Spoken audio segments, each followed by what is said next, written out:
So good afternoon and welcome to the fifth webinar in our programming related to our inaugural Public Health Reporting Fellowship. My name is Elliot Williams, and I'm the training manager at the National Press Club Journalism Institute. Before we begin, I'd like to note that we are recording this program. Highlights will appear on our website, and the latest, our daily newsletter for journalists and professional communicators. Feel free to submit questions using the chat or Q&A feature at the bottom of your screens, and your questions will be addressed at the end of the program, though some may be addressed throughout as they're topical. And again, let us know where you're tuning in from. Today, we have the privilege of learning from one of the best journalism instructors out there, truly, Tom Huang. As assistant managing editor for journalism initiatives at the Dallas Morning News, Tom edits in-depth enterprise stories while directing newsroom talent development and leading the paper's community-funded journalism initiative. Beyond his newsroom leadership, Tom is deeply committed to advancing the craft of journalism through education, much like us at the Journalism Institute. He organizes and teaches seminars for professional journalists on writing, reporting, and editing as an adjunct faculty member at the Poynter Institute. He also coaches in the local news innovation program, helping newsrooms navigate the transition to sustainable digital publishing, and he serves on our board at the Journalism Institute. As our fellows near the end of their reporting projects, Tom will share with us today his insights on strategies that can sharpen and strengthen all of our long-form narratives. Thank you, Tom. I'll hand it over to you. Thanks so much, Elliot. It's a real pleasure and privilege to be part of this, and I hope I can share something in the next few minutes that you can all take away. I wanted to go ahead and share my screen just to make sure that you can all see this. There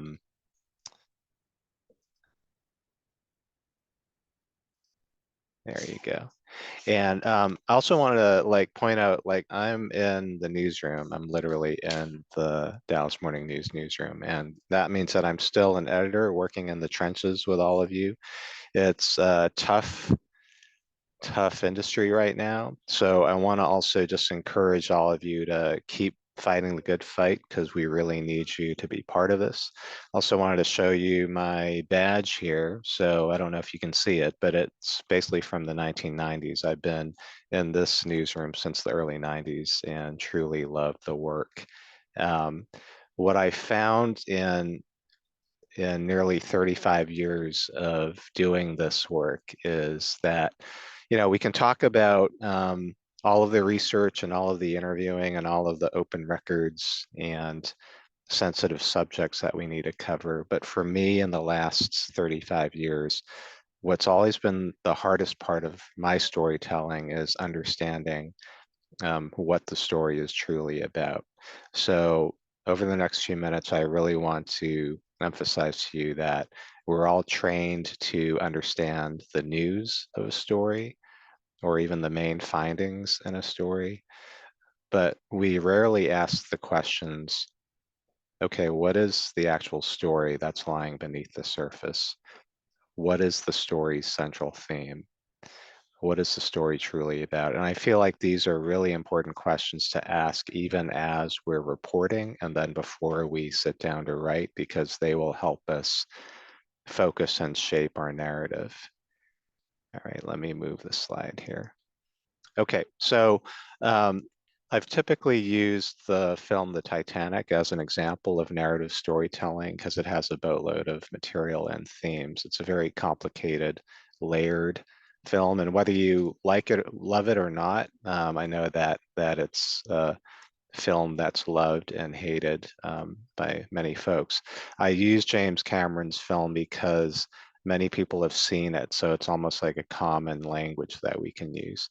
But for those of you who have not seen the movie, I'll give a very brief synopsis, and sorry to the people who love the movie, but I've really reduced it to Jack and Rose are the main characters. They meet on the Titanic.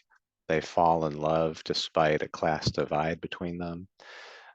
Oh, and the ship hits an iceberg and sinks, and thousands die.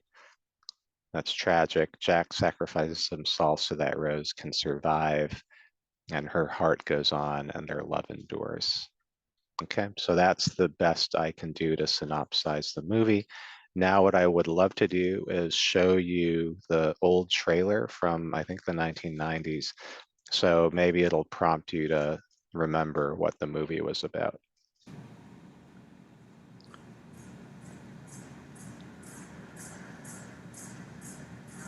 Take a journey back in time in search of a mystery locked beneath the sea. This January, you will be given the key. We're going to America. I forget it, Boyle. You'll never get next to the likes of her. Don't come any closer. I'll let go. No, you won't. You will want to see that boy again. I'm the king of the world! That made you think you could put your hands on my fiancée. It's not up to you to save me, Jack. We've got you trapped. If you don't break free, you're gonna die. It's a ship. There's only so many places she can be. Find her. Iceberg! Right ahead! All away! The water's freezing and there aren't enough boats. Half the people on the ship are going to die. For God's sake, there's women and children down here! Let us out so we can have a chance! Where are you going? To him! Good job, right, jump right! I hope you enjoy your time together! And God shall wipe away all the tears from their eyes, and there shall be no more death.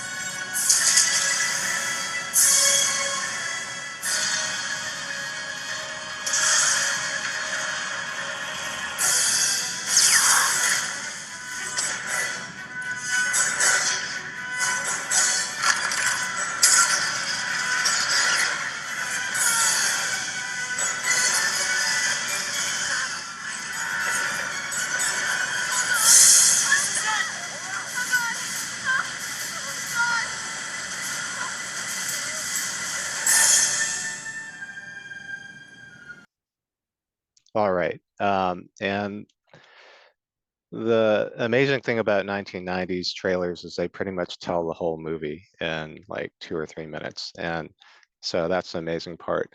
The reason that I show that is to spark you to start to think about layered narrative storytelling and how your reporting and writing might come to bear on that.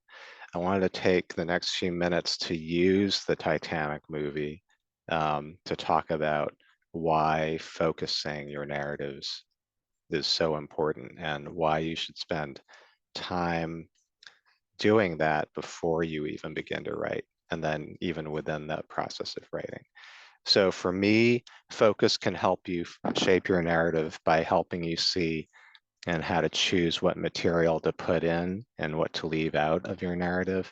So if we use the movie as an example, you'll remember that there's a lot of material on Jack and Rose's romance and their relationship, and we see how that blossoms.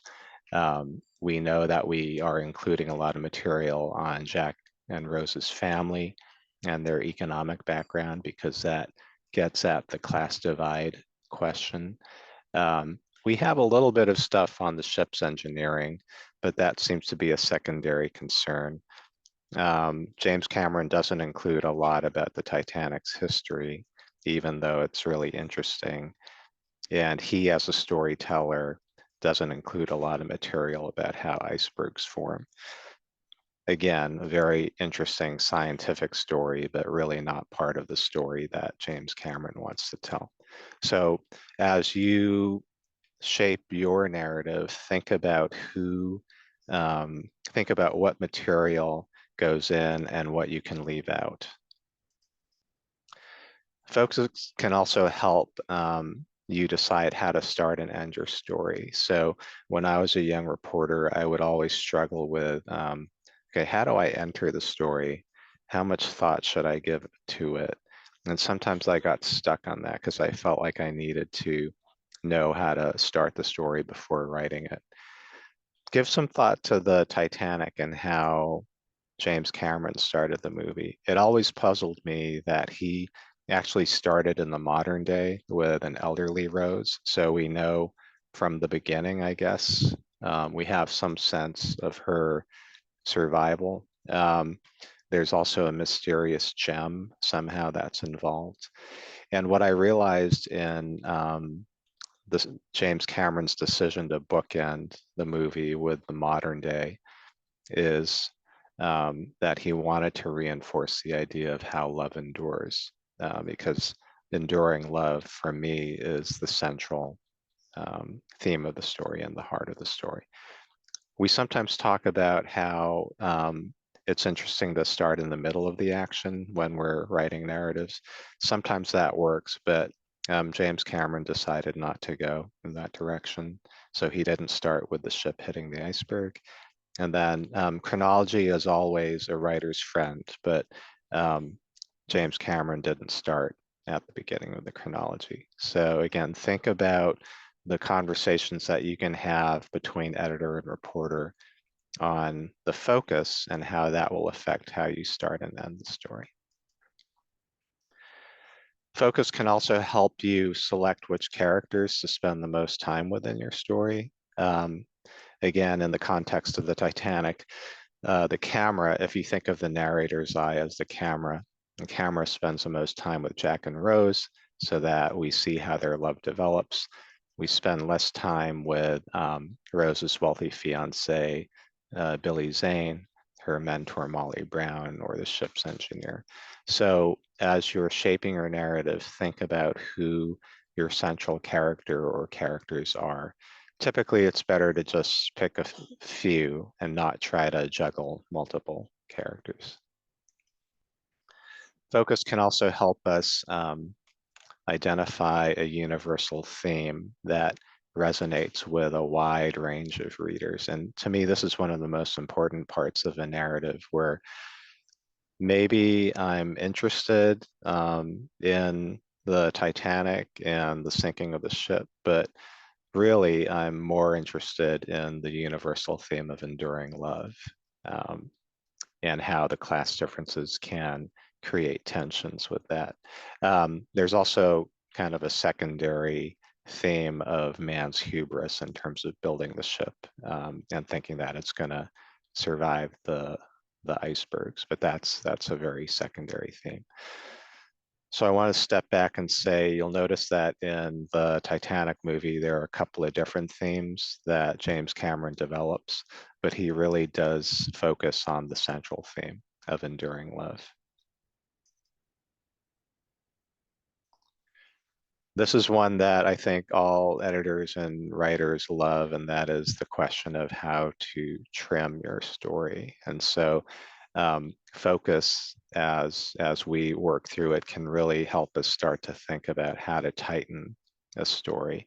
And so I'll leave an open-ended question for you. If James Cameron were asked to cut the movie from 194 minutes to 120, what could he do? So think about what you would do in that case. And you're welcome to put your answers in the chat if you'd like. Okay, so enough with the Titanic for the moment. So we use that movie as an example to start talking about narrative storytelling and why focus is so important in that storytelling.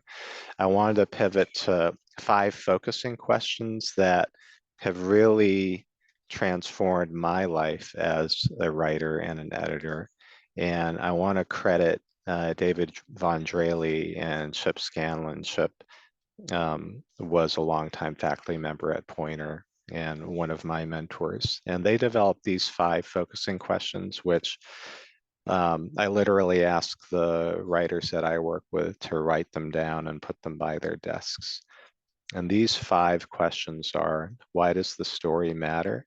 That gets at the significance of the narrative that you want to tell. What is the point of the story? That's sometimes more like what we call the nut graph of a story. So if you distill the news and the central importance of the story, what is the point? The third question is, why is the story being told now? People will disagree with me, but as an editor, I feel like not every story needs a hard time peg. But if there is a time peg, like an event that's happened or an anniversary or a milestone that's coming up, that can really help you clarify why you're telling the story now. But it could also be there's a trend that's happening that you want to tap into, something that's been going on in your city that you want to tap into. So why is the story being told now? The fourth question is a high level and abstract question. It's kind of the 30,000 foot view. What does the story say about life, the world, and the times that we live in? And then the final and fifth question is, what is the story truly about? And can I distill it down into one word? And what I want to emphasize about these questions is that you can actually start asking these questions as you're doing the reporting. And you'll want to know that your answers, and you should definitely write down your answers because it forces you to think. And these questions can be repetitive, I know, and the answers can overlap, but as you continue to report and write, you'll find that these answers can change over time as you discover more, because writing is all about discovery. So don't feel like you're locking yourself in based on the answers to these questions. And then the one word, again, don't feel like you're being locked into the one word. It's simply something that you can post by your desk for the times when you get lost in the weeds and you need some direction out of those weeds. Also, if you're struggling to come up with that one word, it's okay to come up with a couple of different words. And I think all of these questions really just prompt a conversation between you and the editor on kind of what direction, how you want to shape your narrative. Okay, so those are the 5 questions that are truly like the Bible for me, and the reporters who work with me know that. I want to use this opportunity to talk about, I work a lot with Adrian, who is our faith reporter in Dallas, and I work a lot with him on complicated stories. And so this was a feature profile that Adrian envisioned a narrative around. It was about a pastor in Dallas who retired after many years of service, and he was delivering his last sermon on this past Easter Sunday. And we really worked through what the underlying story was about. We understood the news of the story, which is that he was retiring on Easter Sunday, but we wanted to go deeper. And so let me share Adrian's answers to the 5 questions. And this is simply used as an example so that you can understand the process of answering the questions. So why does a story matter? That gets at the significance of it. Adrian felt that that Stan Copeland had managed to hold together his church facing a divide and disagreements around LGBTQ issues, and he was somehow able to do that. He said that his East Texas roots had taught him the value of sticking together despite differences. What is the point of the story? Adrian felt that the piece would document the challenges and successes of a crossover figure, someone who understands and came from a community that disaffiliated with the United Methodist Church, but the pastor decided to model unity and sticking together. Why are we telling the story now? Stan Copeland, the pastor, was preaching his last sermon on Easter Sunday, so we wanted to do the story that would publish right on that Easter Sunday. What the high level view question, what does it say about life, the world, and the times that we live in? Adrian felt that it shows the challenges of our increasingly polarized world through the life of one person. And Adrian felt like the gist of the story, the heart of the story came down to roots, which was Stan Copeland's roots in East Texas and what he learned there. I also feel that maybe unity could also be another word that would work for that story. So you're beginning to see how I as an editor and Adrian as a reporter work closely together to answer these questions. And these questions changed over time as Adrian continued to report the story. But we felt like it helped Adrian understand what the heart of Stan Copeland's story was. And then I'm not going to read through the whole top of the story, but I just wanted to share it on a slide so you can see how Adrian's answers to the 5 focusing questions helped him shape the top of his narrative. So you'll see in this last graph here, last paragraph, that he says amid that split, Copeland held together a church with large constituencies of both LGBTQ people and people from countries where gay marriage is illegal, who may not be in favor of LGBTQ pastors or weddings. Copeland said his East Texas roots taught him the value of living in community with different kinds of Christians.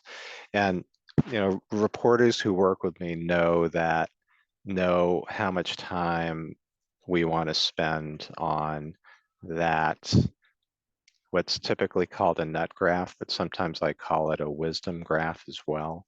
And we need to spend time crafting that paragraph. Sometimes it can be a couple of paragraphs in order to give your narrative the direction that you want it to go in. So getting that wisdom graph is really essential as you start to shape your narrative.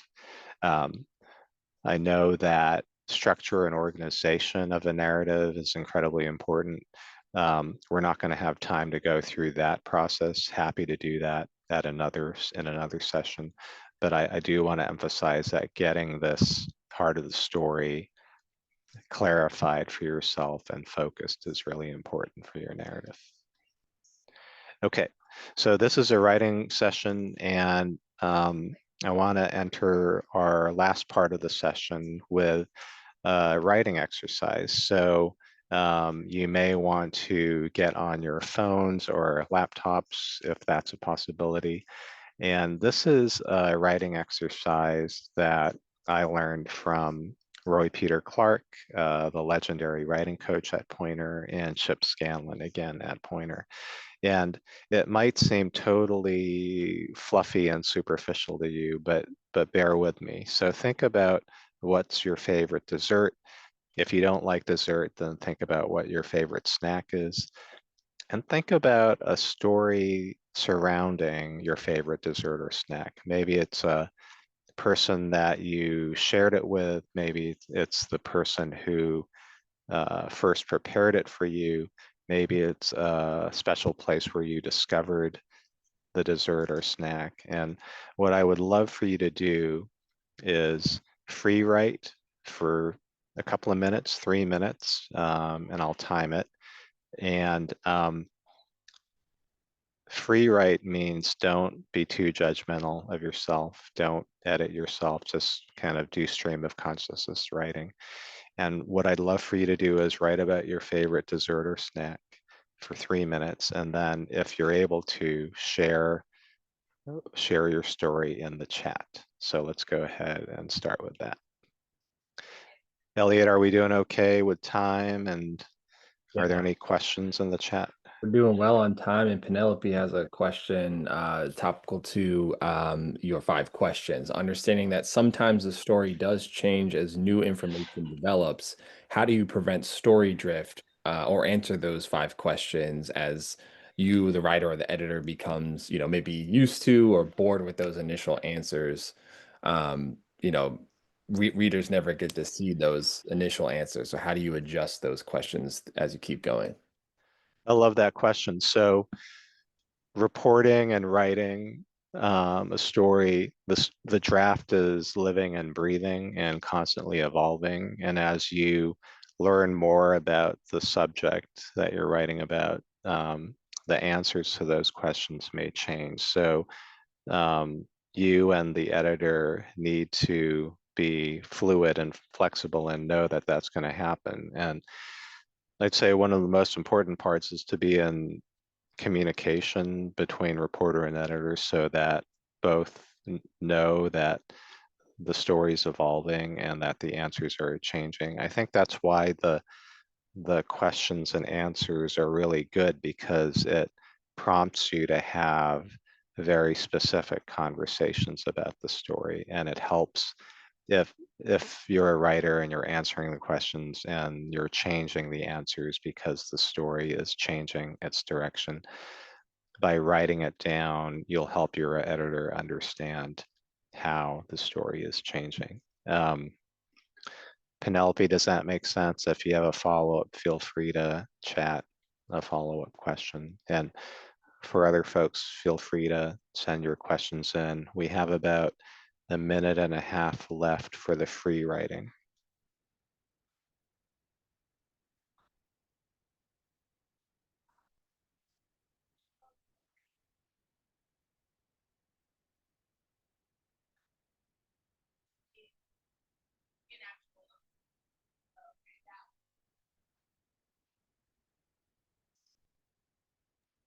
And Tom, as people are finishing their free ride, so they share it directly in the chat now, or do you want them to? Yes, yeah, if they can.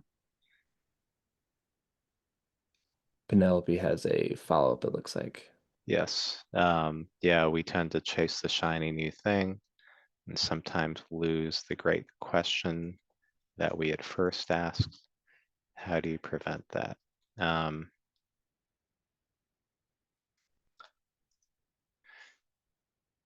You know, I tend to think that it's always important to remember the question that got you into the story in the first place. And I know that in newsrooms, we're often chasing several stories and zigging and zagging. But I think that if you're investing a little bit of time in narrative storytelling, you'll want to hold on to that question that you're trying to answer. And if you think of the 5 questions that I posed, just kind of stick to that and see how they're changing. And understand that if the story does evolve, that's okay, but to not let yourself drift too much, if that makes sense. Okay, let's take a look at the chat. Is anyone able to share their stories? Shauna, it's good to see you in the chat. Monique, it's good to see you.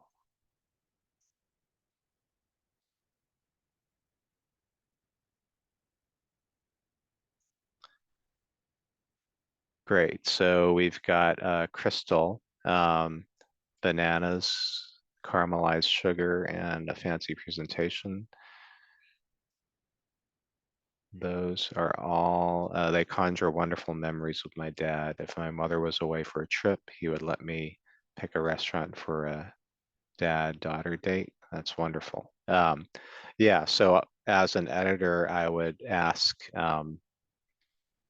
Crystal to, this is lovely, and to think about, can you put me in a scene of one of those father-daughter dates, and put me there with the sight, smells, touch, tastes, and transport me there so that I can begin to understand how Bananas Foster represented that connection between you and your dad. Elliot says he remembers the day in August picking blackberries from his cousin's backyard, collecting them in their shirts, staining their fingers red, brought them to his aunt. That's lovely. So that's an example of putting me in a moment in time And so I think about the description, Elliot, that you've used, collecting them in your shirts. That's something that I hadn't thought about, and is really brings that moment to life to me. And then the staining of the fingers. So that's an example of painting a scene that helps me as a reader see it. And for both Crystal and Elliot, I would love for you to start thinking about, on the surface level, the stories are about Bananas Foster and the picking of berries, but start to think about what the underlying meaning of the story is. And let me take one more. Savannah says that their greatest joy was Fridays. Let's see here, the chat keeps popping back.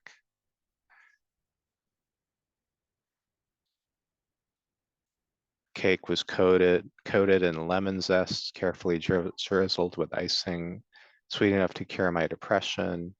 And great, yes. So I would encourage you to think about, you mentioned that your pop passed away and you spent weeks trying to perfect that cake. Yes, so I know that feeling of losing a loved one and trying to go back to trying to recreate that recipe that they had, and kind of the fear that that recipe might be lost forever, and trying to reclaim that taste that you had when your pop was alive. So think about what is underlying that story. So these are all very lovely. I wish I had some more time to read through them. Let's go on to the next slide. So what I would love for you to do now is take your dessert stories and free write for 3 minutes, answering 2 questions. What is the point of your dessert story? And, if hopefully there's a point beyond, I love strawberry shortcake. I mean, that's definitely an important point, but what is the underlying point of your dessert story? And then can you distill it down into one word? And I would ask I would ask that as you answer those questions to put those answers in the chat, especially the last question of the one word. Okay, so let's take 3 minutes to do that. And thank you so much for sharing your stories. I appreciate your willingness to be vulnerable in this session.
Okay, we have about a minute left, so go ahead and start putting your answers into the chat. And if you'd like to put your love, comfort, yeah.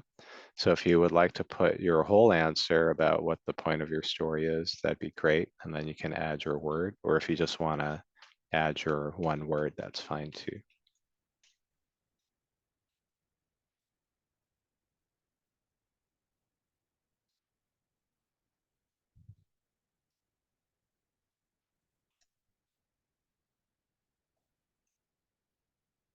Great. So Romana says the point is going back to indigenous ways of knowing and knowing who I am.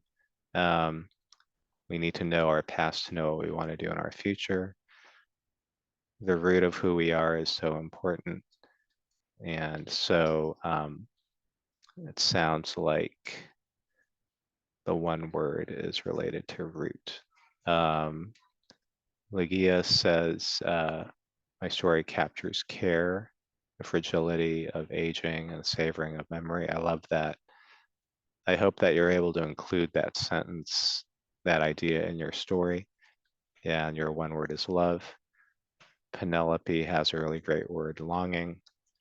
Diara has, as a child, you might not like to try what you're not familiar with, and there's a hesitation, but interest and tasting can lead to exploration. I love that word. Mariana has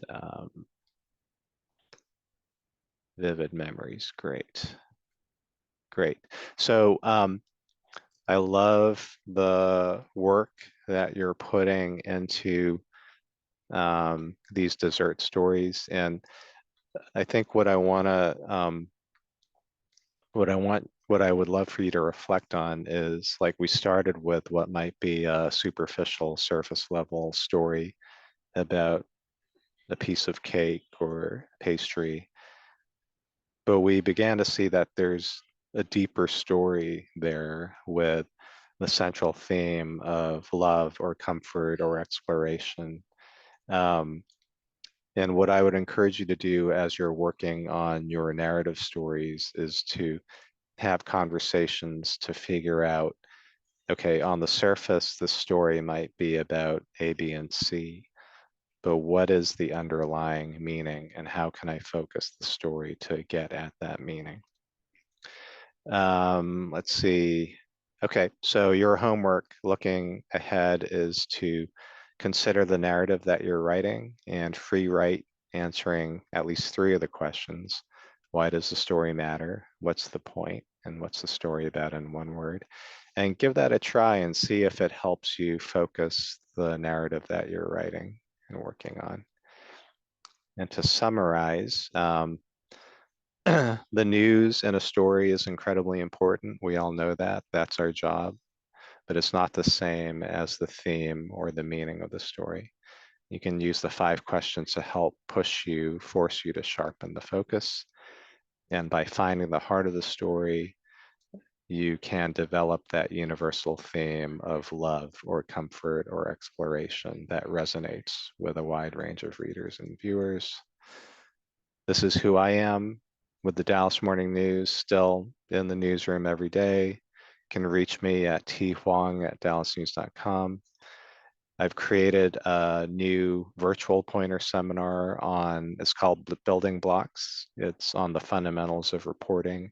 It's 4 sessions starting July 14th, and you can use the QR code to get to the seminar page or bit.ly/new reporters.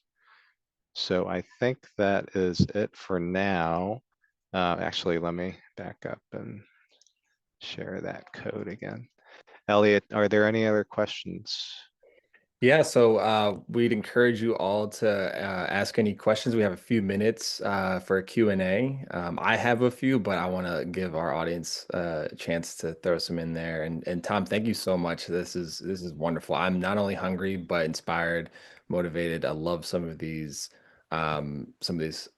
dessert stories people have shared, especially the personal ones. So if you have a question, we just ask you to throw them in the chat or use the Q&A function. No need to raise your hand. We have one in our Q&A. Any advice to prevent investigative works from being scooped?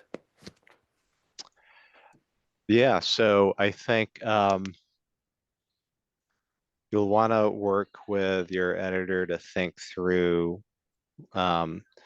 what is potentially a story that you could do that could be turned around a little bit more quickly. Like, what's a version that you can prepare that could be published if someone else comes up with something related to that or potentially scoops you. And then you can publish that smaller early story just to kind of put your flag in the ground. And then you can continue with your more in-depth investigation. That's going to take a little bit more time. Um, I think that sometimes when you're in the middle of an in-depth investigation, sometimes you just have to accept the fact that other people might be able to get a related story, and that's painful when that happens. But that when you get your more in-depth story, that it's going to be worth it. Elliot, should we take Romana's question? Yeah, so I think her question is about format. She's been required to write a dissertation in book format and rather than a paper, a story. Does this still apply, your 5 questions? I know it's a different kind of writing, especially if it's academic writing, but I would encourage you to work through the 5 questions and still apply them to your research. I feel like those are 5 questions that are pretty universal and can apply to any sort of storytelling. I think that the differences would probably be that you wouldn't necessarily have characters in your research narrative, although you might. And certainly you need to annotate everything with literature of the research that's been done before. But I think overall the 5 questions still apply. Amisha has a question about they have 9 months of reporting completed, and how do you recommend going through all that, choosing what to keep? Interesting. Amisha, I would actually encourage you to start writing almost like memos to yourself and to your editor. Even and I know that 9 months have already passed, but I would have encouraged you to start doing that even in the first couple of months, because that helps you start to write. Again, I always feel like writing is thinking, and writing is part of the discovery process, and it's how we begin to understand what the story's about, and it's how we begin to understand what's missing in our reporting and research. So I always try to encourage reporters and writers to start writing these outlines and memos before they're even ready to write the draft of the story.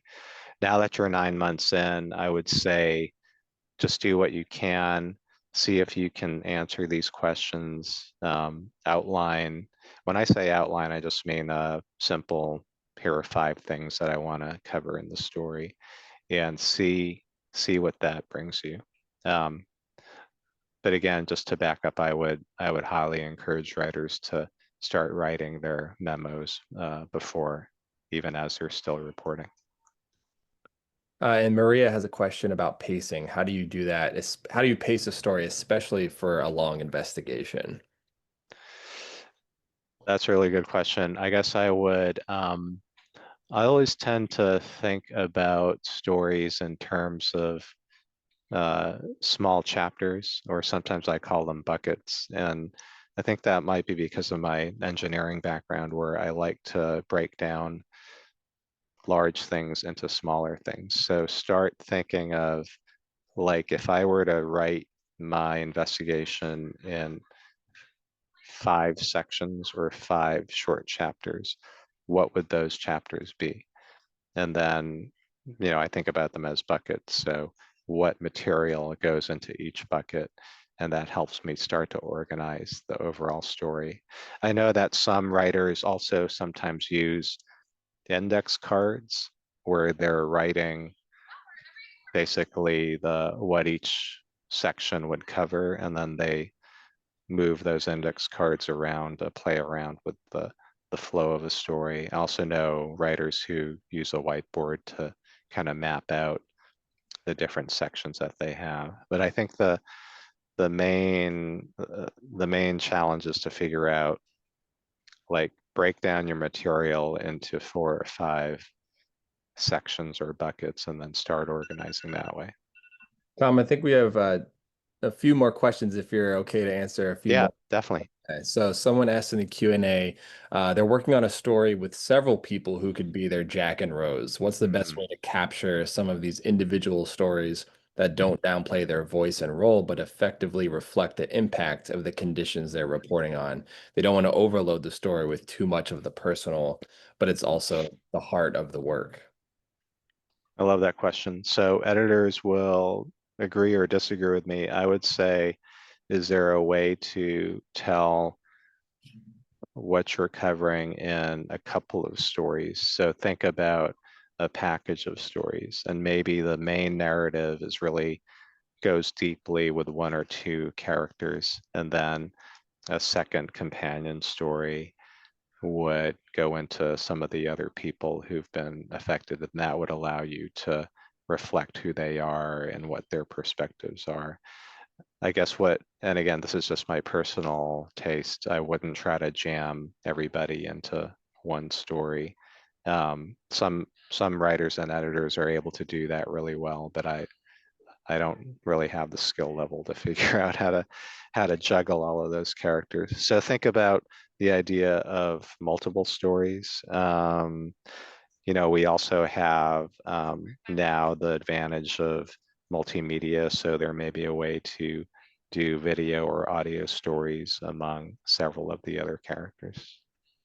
Tom, we have a kind of related question about the central characters and figures from Penelope. Given the public health focus, how important is it that your central figure conforms to the most common risks or symptoms that you might be covering? It's a complicated question. I guess I would always say maybe try both and see what is effective for you. I think so. Part of identifying the main person or character for your story has a lot to do with, first of all, what situation they represent, and does it really get at the theme of your story? How reflective and expressive they are, and how accessible they are. And by that, I mean, you can really only go deeply with a person and a character if they're really willing to be vulnerable and share what they're thinking and feeling and experiencing with you as the reporter. So that really dictates a lot of who you're gonna select as the character. In terms of your question of someone who represents the common risks as opposed to someone who's very different. Um, I like both, frankly, and it really depends on the story that you're trying to develop. Like, what is the theme of the story? So let's do one more question from Shauna. How do you deliver feedback about page views? For example, what if a writer does a well-reported story, but it just doesn't do well online? Yeah, that is a challenge in most newsrooms today. So I would say this with the story, any narrative story that we're going to invest a lot of time in, and which deserves that time and energy and wisdom, we try to plan it so that we spend time.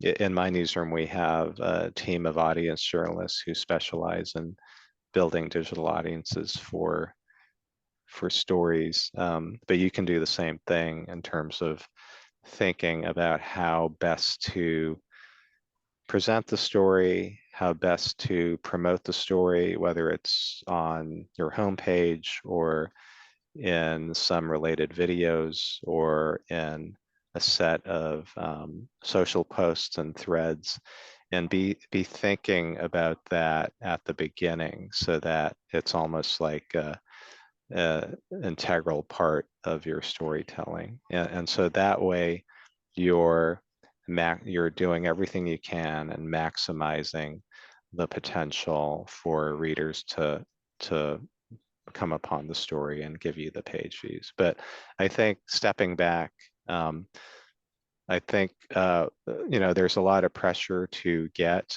readership, and I understand that. And we need to I buy into the idea of looking at metrics, but we also need to know that some of our journalism is important to the community and may not necessarily lead to that level of page views. Absolutely. Thank you so much, Tom. Thanks for answering the questions. Thanks to our audience for your attention and for participating, asking wonderful questions. We'll share a link to this recording with all of you soon, along with the resources shared. And this webinar series is part of the Institute's Public Health Reporting Fellowship, as I mentioned earlier, which is funded by the Common Health Coalition, and we'll include more information on the coalition in that email. If you enjoyed today's program and would like to support the Journalism Institute in its mission of powering strong journalism in the public interest, we hope you'll consider making a donation today. And please spare a few minutes to fill out our survey to tell us how we did and to help us improve our programming. And thank you again, Tom. Wish we could have more and more time with you to keep learning about this and to share more dessert stories. And just thank you so much for your time. I loved everybody's stories. I appreciate you sharing. And as I said in the chat, it always helps me because I learn a lot and it makes me think about why I do what I do. Tom, if you could stick around, we'll go to the backstage. But thank you, everyone, for your time, and have a great rest of your week. Take care, everyone.